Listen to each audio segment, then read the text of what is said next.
नमस्कार दोस्तों, आपका हमारे चैनल पर स्वागत है। इस वीडियो में हम जानेंगे आज की 10 बड़ी खबरों के बारे में। चलिए शुरू करते हैं वीडियो को। हिंसा के बाद बांग्लादेश पीएम हसीना का इस्तीफा, देश छोड़ा। बांग्लादेश में आरक्षण विरोधी आंदोलन हिंसक होने के बाद पीएम शेख हसीना ने इस्तीफा दे दिया।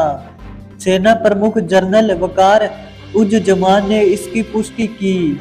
उन्होंने ढाका में प्रेस कॉन्फ्रेंस में कहा कि अब सेना अंतरिम सरकार बनाएगी। उधर ढाका में हालात बेकाबू है। सेना प्रमुख ने लोगों से शांति की अपील की।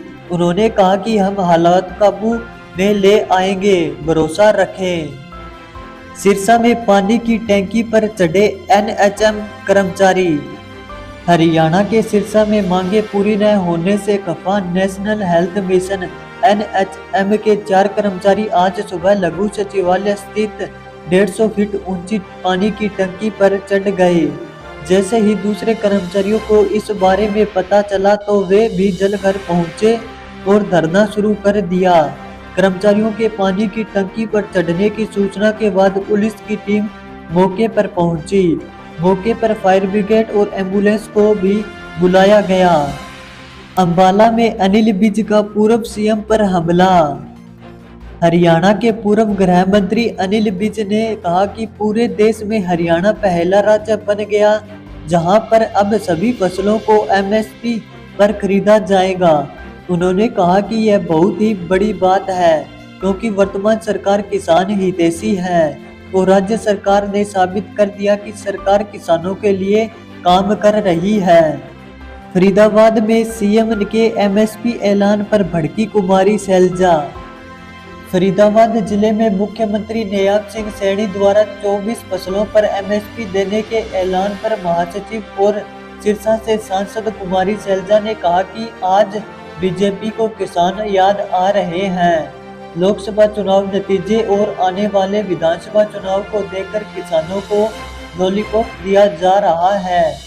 किसानों की मांग तब पूरी होगी जब स्वामीनाथन आयोग की रिपोर्ट को लागू किया जाएगा। संसद में उठा खट्टर के अविवाहित होने का मामला। हरियाणा के पूर्व सीएम और केंद्रीय मंत्री मनोहर लाल खट्टर के अविवाहित होने का मामला संसद में गूंज गया। इसके जवाब में खट्टर ने भी दिलचस्पी अंदाज में जवाब दिया।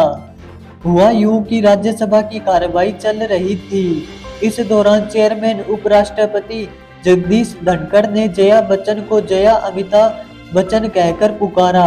इस पर जया बच्चन ने उनके नाम के साथ अमिताभ बच्चन का नाम जोड़ने जाने पर नाखुशी जाहिर की। मनु भाकर को गिफ्ट मिलेगी लैंड रोवर हार्ले डेविडेंस।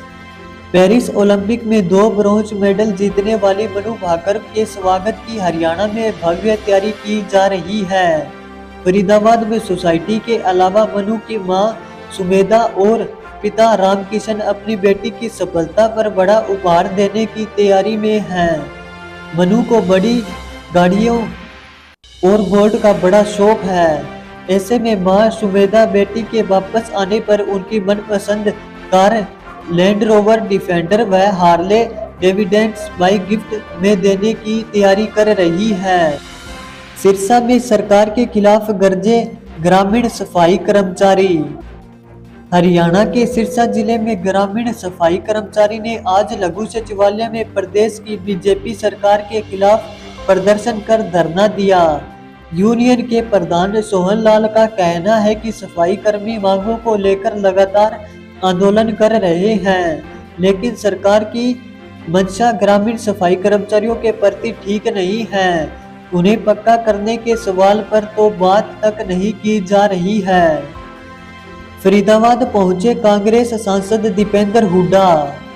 फरीदाबाद जिले के बल्लभगढ़ में हरियाणा मांगे हिसाब कार्यक्रम में पहुंचे दीपेंद्र हुड्डा ने सभी फसलों को एमएसपी पर खरीदने के मुख्यमंत्री के ऐलान पर तंज कसते हुए कहा कि अब 35 दिन में कौन सी फसल आ रही है जिसका ये एमएसपी देंगे, क्योंकि इनके बाद चुनाव में बीजेपी की सरकार जा रही है और कांग्रेस की आ रही है।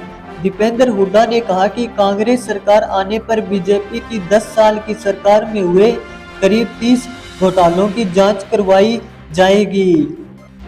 हरियाणा के कच्चे कर्मचारियों को झटका।